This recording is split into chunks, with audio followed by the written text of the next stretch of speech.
Hi Kaylin, Dad here. And we're going to read another chapter of the Christmasaurus. Now, I've got Pikachu with me. He's pretty excited to see you as well. Now we're getting very close to the end of this story, but if you remember, at the end of the last chapter, William became like a living tornado and flew out of his bedroom, or out of his living room, into the street to try and stop the hunter from hurting the Christmas dinosaur. And that's when Mr. Trundle revealed that his brother was in fact the hunter. So, we're now going to start chapter 31. Game over. William's world was whizzing around him. Of all the impossible things he'd experienced that night, his father's last words were by far the most utterly, mind-blowingly unbelievable. As he watched his dad step out into the street, standing in between the hunter's raised rifle and the distant dinosaur, William searched his brain, searched his heart. Could that wretched man, standing like a statue, carved out of pure evilness, really be his uncle? Hello, Huxley, Mr. Trundle's voice interrupted William's thoughts. Huxley? Now that's a name I've not been called in a very long time, sneered the hunter, keeping his rifle raised. You've gone too far this time, Hux, even by your standards, said Mr. Trundle. Well, I couldn't have done it without you, Robert, said the hunter with a sly grin. If it hadn't been for this beautiful Christmas card, I might have never found a way to catch Fatty Claus in his sleigh. The hunter reached inside his leathery coat pocket and pulled out the Trundle's traditional Christmas card with the photo of Mr. Trundle and William on front. William gasped. The Christmas card they sent each year to their distant relatives. Great Nana Joan, second cousin Sam, Uncle H. Trundle. H. Trundle. Huxley Trundle. William suddenly knew it was all true. All of it. The hunter was his uncle. Santa! It was my dad! He was the other little boy in the North Pole, wasn't he? William asked. Santa nodded. It all became clear to William. That's why Dad loves Christmas so much. That's how he knows so much about it, William realised. And why he's devoted his whole life to being good, Santa said, and William remembered that his father had been banished from the North Pole. This has to end now. Put the gun down, Mr. Trundle said firmly, as he stopped blocking the hunter's shot. Stood blocking the hunter's shot. If you think I won't pull this trigger because you're my brother, then you're in for a very nasty shock, the hunter said, with evil honesty. It doesn't have to be this way, Hux. We're family. Family? Pah! Spat the hunter. I know what family means to you. I know what you're really after, what your pathetic Christmas cards and countless letters over the years have really been for. Money. My money. Slicing you out of my life all those years ago was the best thing I ever did. You've got it all wrong, my brother, replied Mr. Trundle. I don't want the family money. I never have. Money causes more trouble than it's worth. That stuff has rotted your heart. Hux, but I want to buy it back with kindness. And as Mr. Trundle said those words, he offered his hand for his brother to shake.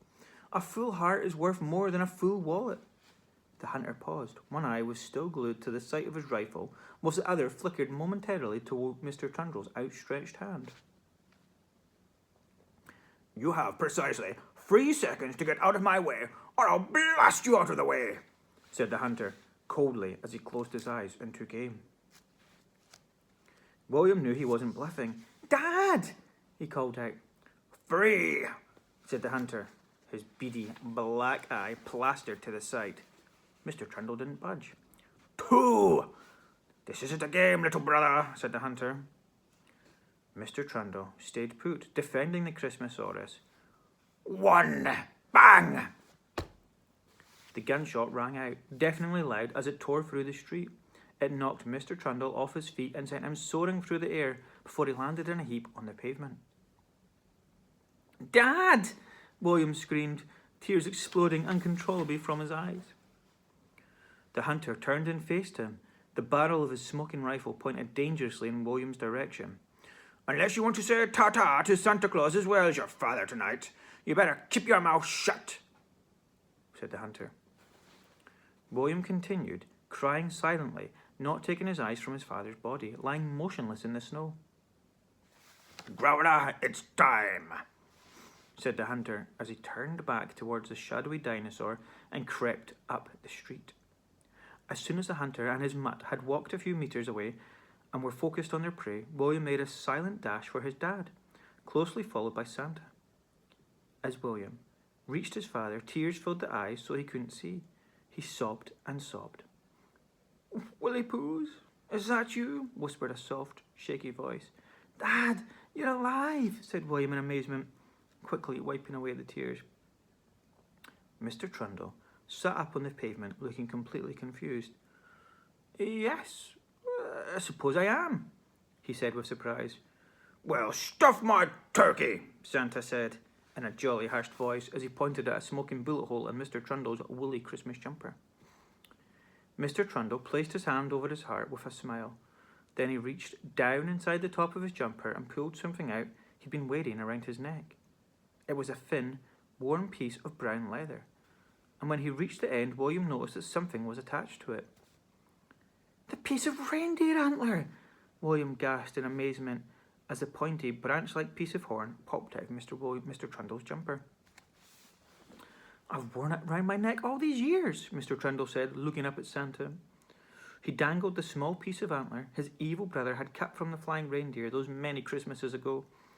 And when Santa and William leaned in closer, they saw...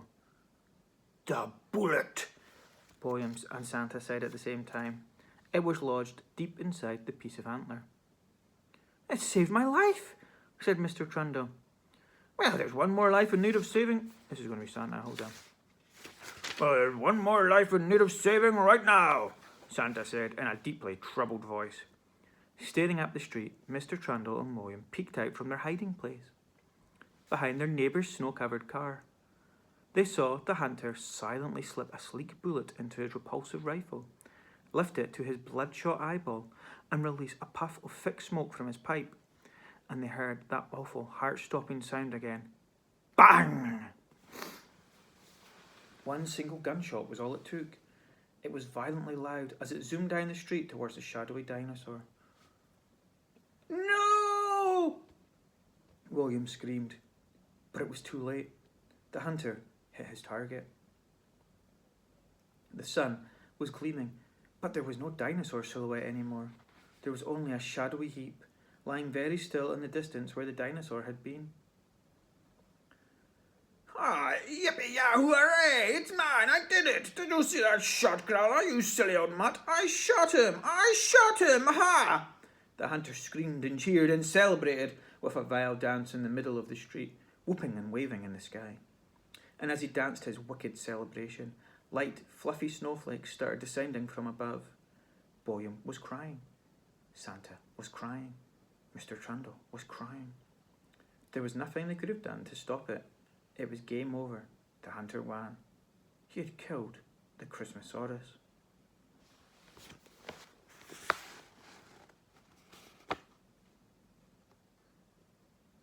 I think that's the end of that chapter. It is. It was a good chapter. So, it's time to go to sleep, okay?